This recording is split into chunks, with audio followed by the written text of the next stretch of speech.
Oh, Arsenal getting a big win at the Emirates, 3-1 against Liverpool. It is a huge result in the title race. Not that we know where the title race is going to go yet, but it's big for Liverpool, it's big for Arsenal, and it's certainly big for Man City too. Let's talk about a lot of the positives for Arsenal. Let's talk about how well they played, how they learned something from the two previous games they had this season, but also let's just talk a little bit about some of the punditry on TV, about the hyperbole that surrounds this kind of thing, and why Arsenal fans may actually want to avoid heaping praise this season onto this team. I will get into that in just a little while. Anyway, let's talk a little bit about how Arsenal had learned something, like we said in our preview on the Laurence McKenna LFC channel, talking about the FA Cup game, the 2-0 against Liverpool, and the 1-1 against Liverpool, where both times it felt that Mikel Arteta had learned something. But both times it also felt as if he'd done something similar in previous seasons. For instance, he kept doing the same things tactically in those games, which allowed Liverpool to be so comfortable on the ball, going out wide, avoiding the centre a bit too much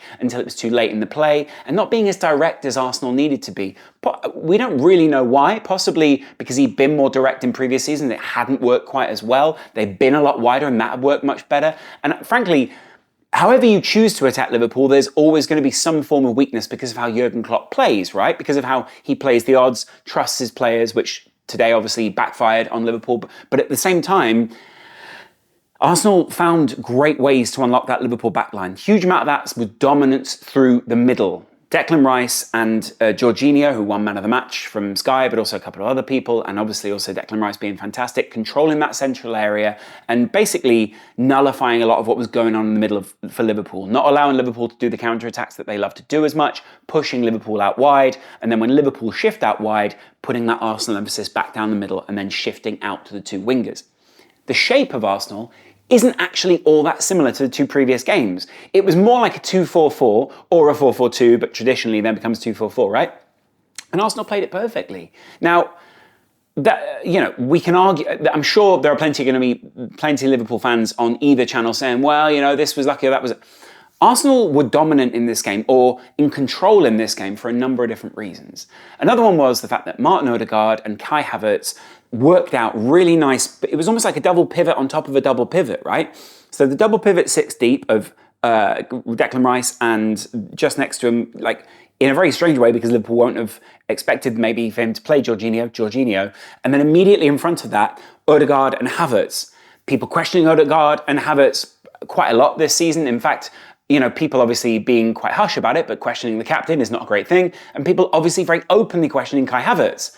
The space that those two opened up for Martinelli and Saka was amazing. What they did was a lot of self-sacrifice, dropping a lot deeper, allowing, the likes of Virgil van Dijk to come up and mark them, pulling him out of position. Konate having to go out wide to try and get Martinelli. Havertz, Odegaard, Saka, all shifting the Liverpool backline around, almost similar to the way that Liverpool were trying to do against Arsenal in previous games.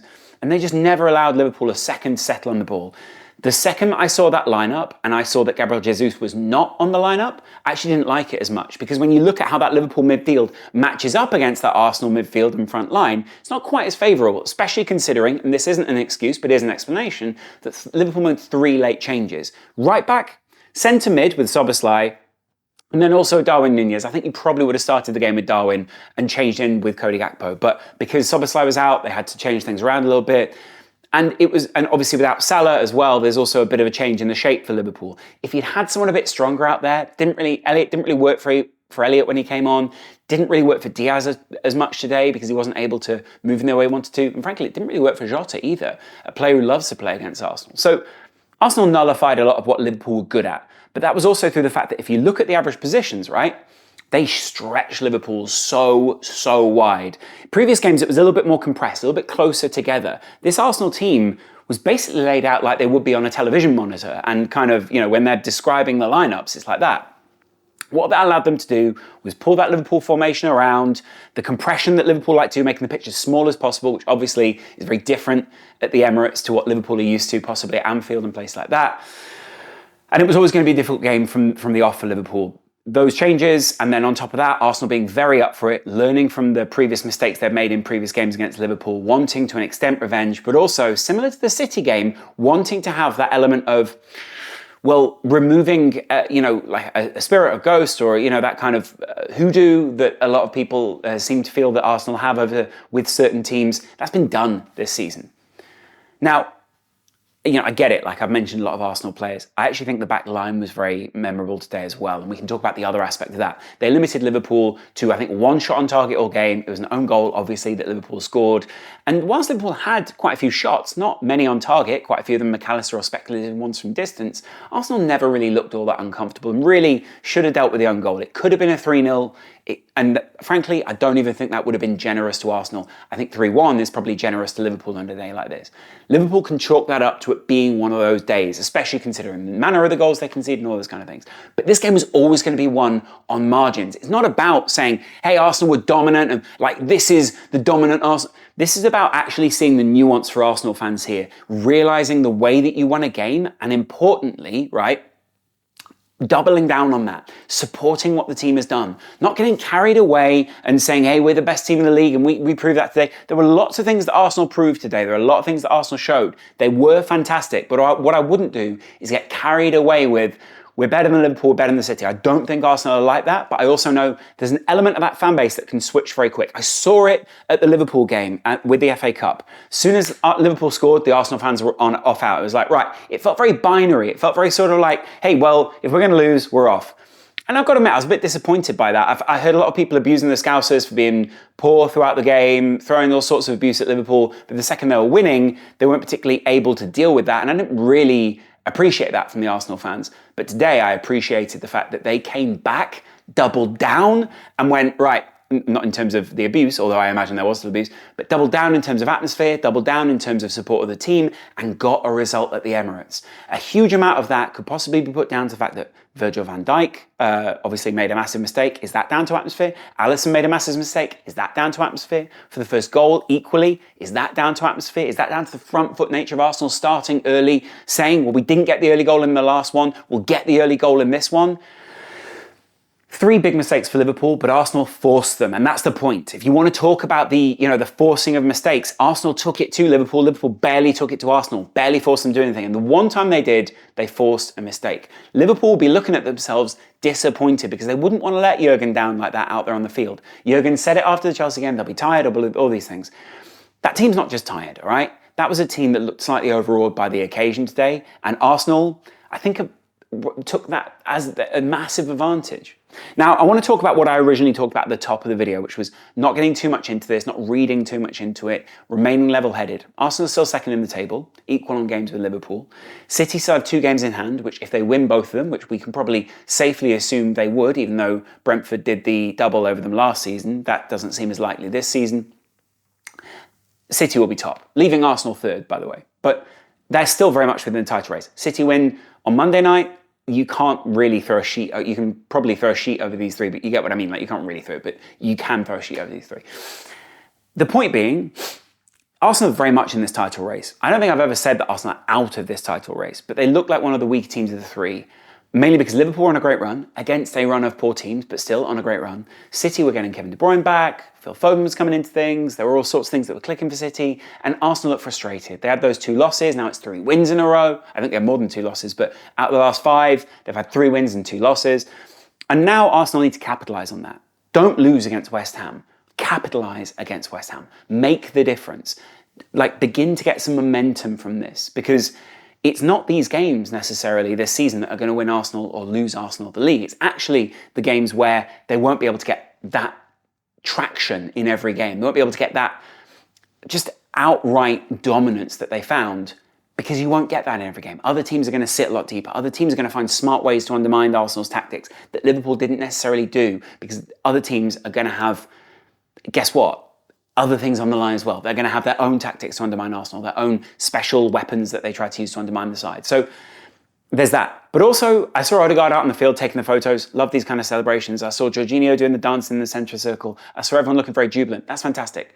It feels like a big ghost off their back, or whatever you want to say. But in the moment, I absolutely think that's right. But I think it also shows an element of what was maybe prominent last season with Arsenal that I would be keen to avoid snowballing again. I'm not saying don't celebrate. I'm not telling other people how to support or how to make their club successful. But some of the symptoms of what we saw last season might not be as preferable this season because of the way that it resulted last year. Winning against Liverpool is massive, especially at the Emirates, especially considering how long it's taken Mikel Arteta to do this. In the end, the stats are always going to do that. But this was a game of margins. Let's not get mixed up by a 3-1. Arsenal were in time and time again, but Liverpool knew that where Arsenal would be in. They knew where they were going to attack. They knew what they were going to negate, all these kind of things. Arsenal were allowed that space, Liverpool were allowed their space, and Arsenal capitalised. In order to force that issue, in order to continue that, I think there has to be an element of being humble around this. Like, being realistic. Not saying we thrashed him, we killed him, he's better than Virgil van Dijk, he's better than Salah, he's better. Like, take it in context.